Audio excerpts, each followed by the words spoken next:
साथियों, बॉडी में पेन कहीं पे भी क्यों ना हो, वो तकलीफ तो देता ही है। और आजकल की लाइफस्टाइल ऐसी है कि लोअर बैक पेन तो बहुत बड़ी कॉमन प्रॉब्लम हो गई है। हर घर में कोई ना कोई लोअर बैक पेन से परेशान ही। नमस्कार साथियों, मेरे चैनल कालिका एक्यूप्रेशर में आप लोग का बहुत बहुत स्वागत है। साथियों, इस वीडियो में हम लोग लोअर बैक पेन के बारे में बात करेंगे और उसका एक्यूप्रेशर ट्रीटमेंट देखेंगे। साथ में वीडियो के लास्ट में हम लोअर बैक पेन के लिए कुछ एक्सरसाइज और योगा देखेंगे। अगर आप इस सब को करते हैं तो आपका लोअर बैक पेन, चाहे वो एक्यूट है या क्रोनिक है, आपका ऐसा छूमंतर हो जाएगा कि आपको पता ही नहीं चलेगा। इसलिए आप लोग वीडियो में लास्ट तक बने रहिए। लोअर बैक पेन का ट्रीटमेंट जानने से पहले हमें ये जानना बहुत जरूरी है कि लोअर बैक पेन हमें होता क्यों है, उसका कारण क्या है। जब हम इसे समझ लेंगे तो हमें लोअर बैक पेन का ट्रीटमेंट करने में बहुत इजी हो जाएगा। बहुत आसानी से आप अपना पेन को ठीक कर सकते हैं। साथियों, हमारे स्पाइन को 5 भागों में डिवाइड करके रखा गया है: सर्वाइकल, थोरेसिक, लंबर, सैक्रल और कॉक्सिक्स। इसमें से जब हमारे लंबर की वर्टेब्रा और उसकी नर्व में कुछ प्रॉब्लम होती है तो हमें कमर में दर्द होने लगता है, जिसे हम लोअर बैक पेन कहते हैं। कमर दर्द होने का सबसे कॉमन प्रॉब्लम और स्टार्टिंग प्रॉब्लम होता है पुअर पोस्चर। अगर हम लंबे समय तक एक ही जगह पर बैठे रहते हैं, या हम खड़े रहते हैं, या हम गलत तरीके से बैठते हैं, तो इन सब कारणों से हमारा बैक पेन होने लगता है। ऐसे गलत पोस्चर के वजह से धीरे धीरे हमारी जो स्पाइन होती है, हमारी की रीढ़ की हड्डी होती है, उसकी मसल्स, टिश्यू और जॉइंट में स्टिफनेस, वीकनेस आने लगती है, उसमें स्ट्रेस आने लगता है और फिर हमें पेन स्टार्ट हो जाता है। और जब ये पेन क्रोनिक हो जाता है तो ये हमें डिस्क बल्ज और हर्निएटेड डिस्क जैसी प्रॉब्लम हो जाती है और ये पेन बहुत ज्यादा सीवियर हो जाता है। दोस्तों, हर्निएटेड डिस्क में हमारी जो वर्टेब्रा होती है उसके बीच में एक लिक्विड जैसी जेली होती है और जिसके कारण हमारे बोन में फ्लेक्सिबिलिटी होती है। हम आराम से बोन को मूव करा सकते हैं और हमें कोई प्रॉब्लम नहीं होती है।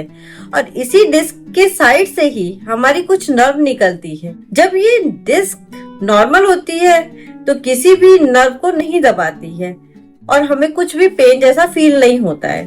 पर जब ये डिस्क का किसी भी कारण से, या जैसे वो मसल्स में खिंचाव हो, लिगामेंट में इंजरी हो, या कोई हमारा पुअर पोस्चर हो, किसी की वजह से भी दबाव पड़ने लगता है, ये डिस्क बाहर आ जाती है, तो हमें सीवियर पेन होने लगता है, हमें नंबनेस होने लगती है, टिंगलिंग सेंसेशन होने लगती है और साइटिका जैसा पेन होने लगता है। दोस्तों, आज मैं जो एक्यूप्रेशर का ट्रीटमेंट बताने जा रही हूँ, जितना ही वो इजी है उतना ही इफेक्टिव है। आपको जितना ये इजी लगेगा कि इससे क्या होगा, उतना ही ज्यादा इफेक्टिव है। दोस्तों, इसके लिए आपको अपनी रिंग फिंगर और मिडिल फिंगर, रिंग फिंगर के इस जॉइंट पे और मिडिल फिंगर के इस जॉइंट, आपको एक मेथी स्ट्रिप बनानी है और उस मेथी स्ट्रिप को बनाकर इसमें आपको लगा लेना है। मेथी स्ट्रिप कैसे बनाती है उसके लिए मैंने ऑलरेडी वीडियो बना के रखा है, आप चैनल पे जाके देख सकते हैं या आई बटन पे क्लिक करके आप देख सकते हैं। साथ में आपको अपनी रिंग फिंगर और मिडिल फिंगर, इसके बीच से जाना है, एक स्पेस सा मिलेगा, इसमें एक मटर की शीट लगा के रखना है। आपको क्या लेना है, पेपर टेप लेना है। पेपर टेप में आपको 3 या 4 मटर लेने हैं। उस मटर को आपको दोनों रिंग फिंगर और मिडिल फिंगर के बीच से ये पूरा 4 या 5 मटर लेके यहाँ पे लगा के रख देना और उसको प्रेस करना है। जब आप इसको रेगुलर लगा के रखेंगे तो आपको देखेंगे आपको कितना ज्यादा रिलीफ लगेगा। और जिससे बहुत ज्यादा सीवियर पेन हो रहा है उससे तो लगाने के बाद ही उसके पेन में उसको रिलीफ लगेगा। हाँ, ठीक होने में तो टाइम लगेगा दोस्तों, लेकिन आप अगर इसको रेगुलर लगा के रखते हैं तो आपका पेन में बहुत ज्यादा रिलीफ होगा। दोस्तों, आपको जो ये ट्रीटमेंट बताया है ये तो बहुत ही इफेक्टिव है। इसे आप लगाएंगे तो लगाते ही आपको पेन में रिलीफ लगेगा। और अगर आपका पेन बहुत ज्यादा क्रोनिक है तो आप जब इसको निकाल देंगे तो आपको पेन लगेगा कि वापस आ गया है, बट आप इसको रेगुलर लगाइए, धीरे धीरे आपका पेन कम होता जाएगा। इसके साथ अगर आप कुछ आसन भी करते हैं तो आपको बहुत ही अच्छा रिलीफ लगेगा। जैसे मर्कटासन कर सकते हैं, आप ताड़ासन कर सकते हैं, भुजंगासन कर सकते हैं, अर्ध चक्रासन कर सकते हैं, वक्रासन कर सकते हैं, सेतु बंधनासन कर सकते हैं। ये सभी आसन आपको ज्यादा स्टार्टिंग में आपको ज्यादा करने की जरूरत नहीं है। 5 टाइम करिए और उसके बाद आराम से करिए, जल्दी जल्दी नहीं करना है। ये आसन करने से आपकी जो बैक में जो स्टिफनेस आ गई है वो स्टिफनेस कम होगी, बैक को स्ट्रेंथ मिलेगी। और अगर आप पानी बहुत कम पीते हैं तो दोस्तों आप पानी ज्यादा पीजिए।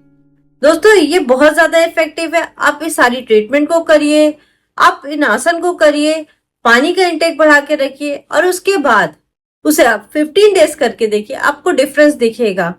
और आपको कैसा लगा आप मुझे बताइएगा जरूर। आप हमेशा स्वस्थ रहें, इसी कामना के साथ नमस्कार।